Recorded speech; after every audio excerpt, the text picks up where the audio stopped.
Dr. Kornbluth, Yes. at MIT, does calling for the genocide of Jews violate MIT's code of conduct or rules regarding bullying and harassment? Yes or no?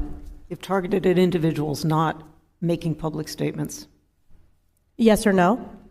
Calling for the genocide of Jews does not constitute bullying and harassment? I have not heard calling for the genocide for Jews on our campus. But you've heard chants for intifada. I've heard chants, which can be anti-Semitic depending on the context, when calling for the elimination of the Jewish people. So those would not be according to the MIT's code of conduct or rules? That would be investigated as harassment if pervasive and severe. Ms. Magill, at Penn, does calling for the genocide of Jews violate Penn's rules or code of conduct? Yes or no? If the speech turns into conduct, it can be harassment, yes. I am asking specifically calling for the genocide of Jews. Does that constitute bullying or harassment? If it is directed and severe or pervasive, it is harassment. So the answer is yes. It is a context-dependent decision, Congresswoman. It's a context-dependent decision. That's your testimony today. Calling for the genocide of Jews is depending upon the context. That is not bullying or harassment. This is the easiest question to answer yes, Ms. Magill.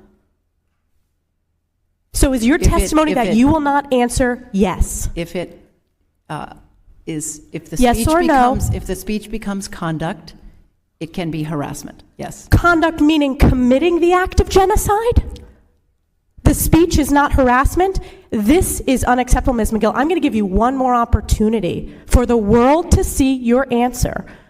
Does calling for the genocide of Jews violate Penn's code of conduct when it comes to bullying and harassment? Yes or no? It can be harassment. The answer is yes. And Dr. Gay, at Harvard, does calling for the genocide of Jews violate Harvard's rules of bullying and harassment? Yes or no? It can be, depending on the context. What's the context? Targeted as an individual, targeted at an individual. It's targeted at Jewish students, Jewish individuals. Do you understand your testimony is dehumanizing them? Do you understand that dehumanization is part of antisemitism? I will ask you one more time.